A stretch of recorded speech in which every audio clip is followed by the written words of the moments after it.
It kind of rushes through some parts of Clark's life that maybe we need a little bit more explanation for, and it kind of rushes plot points and sticks Lois Lane in spots where it doesn't really make sense that she's there or why she's there or stuff like that. But you know what? I mean, I go back to even the Christopher Reeve movies. One of my biggest pet peeves of Superman 2 is when when Superman loses his powers, and he's in this chamber of isolation, and all of a sudden, him and Lois find themselves at a diner because they walk there with the hitchhike there. You know what? A lot of these comic book movies, they have these loose ends, these plot points that they exactly connect the dots. I give credit to Zack Snyder because I do like how they, I do like the chances they took. I like the risks that they take. I liked how they left you with a Superman who, you know what, maybe you don't like him so much. You don't trust him. You don't trust him so much, and you know what? I think that is an important place to take a character like Superman, who is this perfect being, who is this godlike being, who is this Jesus Christ-like savior to our planet. I think, you know what, kind of, taking him down a few notches and punching some holes in his personality and who he is. I think it's an important thing to do to establish a franchise and an arc for this character. So I like those choices. Do I feel like they succeeded 100%? No, but I do give the film credit for that, and I did like it because of that. All right, which movie let you down the most? Lone Ranger. Lone Ranger let me down the most. You know what? I mean, I guess you can kind of go in and say I didn't expect this movie to be good from the get-go, but you know what? I like Jerry Bruckheimer. I like when he kind of goes big. I just didn't think it was successful at all. There were times when I was watching trailers for this movie and I was like, you know what? Maybe they pulled off some cool stuff. Maybe I like it. I like westerns. Right. Big fan of westerns. I don't think the summer movie-going audience wants to see any more westerns. I just don't think it's a good genre to stick in the middle of summer. I also think it's not a good genre to play around with fantasy elements as cowboys and aliens. Right. So I think that's where it got into trouble. But I still think they just made a lot of wrong decisions with this film. It was just long and bloated, and it felt like too many chefs. Everybody was giving their input. Oh, you should do this now. You should try this. Hey, maybe we should go this way instead. And the movie never really figured out. That there's a good 90-minute movie in there, I'm sure. But at 2 hours and 20 minutes or whatever it was, you're right, bloated is the right word for it. Yeah, and this is a problem that I hope I don't see in future summers. I feel like this summer was the summer of movies for everyone, for blockbusters for everyone. We have to hit those 4 quadrants in order if we're going to make $1 billion.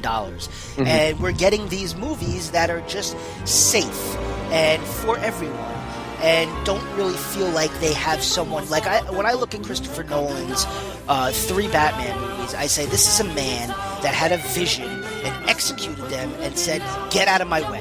And they're ruthless in that way, in a lot of ways, and so that's what I respect so much about that franchise. I feel like we need to see more of that in the summer movie season. Even Star Trek Into Darkness, which is going to be my disappointment of the summer. I feel like, J.J. Abrams is close to being that kind of guy that says, get out of my way, this is how we're doing it, but that film didn't feel like it either. So let's move on to our biggest surprise, because from positive to negative to positive, your biggest surprise of the summer. I'm going to go World War Z, which is a movie that, again, much like The Lone Ranger, came with all of this prepackaged hype or news story written around it already, where all you had to do was really fill in the blanks. But we were told through no uncertain terms that this was going to be a disaster, that it was set up to fail. It had a third act that had to be completely reshot, and new screenwriters had to be brought in, and Brad Pitt and his director aren't getting along, and all of this money is being spent on this film that's all they didn't just put it out and watch it fall on its face, right? But it didn't. It ended up making a ton of money, and it ended up being, in my opinion, very enjoyable. And going back and rereading what the ending of the movie was supposed to be, it was supposed to be a Brad Pitt versus digital zombies in Moscow, an epic, massive battle, and instead they went small. They scaled it back, and they came up with, spoilers, I'm very sorry if you haven't seen World War Z yet, but I'll try and avoid details, but a much smaller mission for this one man to complete. And they ratcheted up the suspense and they ratcheted up the tension. And I thought that was the right move to make at that point of the story, because you're coming out of this bombastic sort of escape from Israel on a jet plane, and then the jet gets attacked, and you've seen that in the trailers, and it crashes, and there's nowhere else to go from there. You don't want to go bigger again, because then it starts to get exhausting like some of these blockbusters do. So World War Z wisely said, all right, let's switch gears. Let's go for a tighter, more compact ending. And I thought it worked really well. And I think that's why it might have connected with a larger audience. Now, zombies, of course, are doing really well. The Walking Dead's a big hit. Certain literary series are thriving in the zombie genre. But by setting up a sequel, by saying to yourselves, oh, the story isn't really over at the end of World War Z, that we're just really starting this war against the undead, this could become the franchise. It could become a trilogy that Paramount already hoped that it was going to be going into it. And if you had said, before World War Z comes out, that a sequel is almost inevitable, everyone would have laughed, because it was just going to be, it was going to cost too much money, it was never going to earn that money back, and everybody was going to just dismiss it. But now I think Paramount has a viable franchise on their hands, and I could say I look forward to the next chapter of this story. I'm curious to see whether or not that's a lesson to Hollywood in the future. And Damon Lindelof, he wrote that new ending, and he, and this is a guy that a lot of people kind of, chew at. They kind of make fun of because of his scripts. But Damon Lindelof, if you read what he has to say in interviews, he's a really, really smart writer, and he really knows the story process. And he credited them with taking a chance on a smaller ending. And in this day and age where Hollywood needs to go bigger and better, and every blockbuster has to end with a city being destroyed, I hope people, pay attention to that ending of World War Z and say, you know what, we can play around and maybe do stuff like this, and audiences will appreciate that because it's different from everything else they're seeing. Let's leave it at that, Sean. We have to move on. The biggest summer story, I am going to say it has to be Batman vs. Superman. Oh, nice. Yeah, that is a huge one. I think that that story, just announcing a Batman vs. Superman movie at Comic-Con was a big deal. I think that it's a movie that they've tried in the past. They've tried to kind of put the mechanics together. They've never been able to do.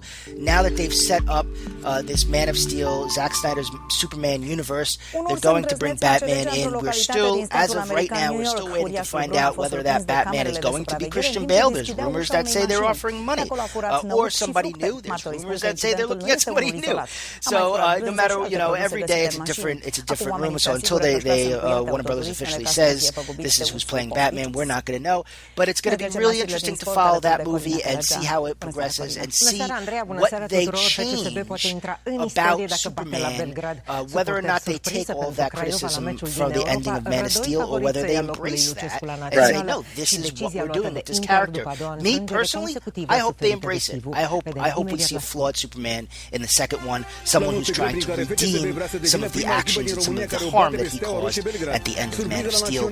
Your biggest summer story. Well, when you said story, I thought you meant like trend, and so I singled out the re-emergence of the coming-of-age story. We touched on it briefly with Spectacular Now, but we saw some great coming-of-age movies this year with The Way Back, The Kings of Summer, and Spectacular Now. We've gushed about them on the podcast in the past, and so I'll just say, if you haven't seen any of those three, go find them all. They're all fantastic. I'm not saying that the John Hughes era is back upon us, but there are some smart screenwriters and directors who are working to bring that type of storytelling back to theaters, and I applaud them for it. Yeah, I think it's great. I think mainly it's because a lot of these people that are making these movies grew up with these same movies, and now they're able to make their own movies, and so of course they're inspired by the films they grew up with. I welcome it. I love coming-of-age movies. That genre is like my favorite genre, because it can do a little bit of everything. It can hit these emotional spots in you. It hits nostalgic spots in you. It hits funny spots in you. Yeah, they're funny.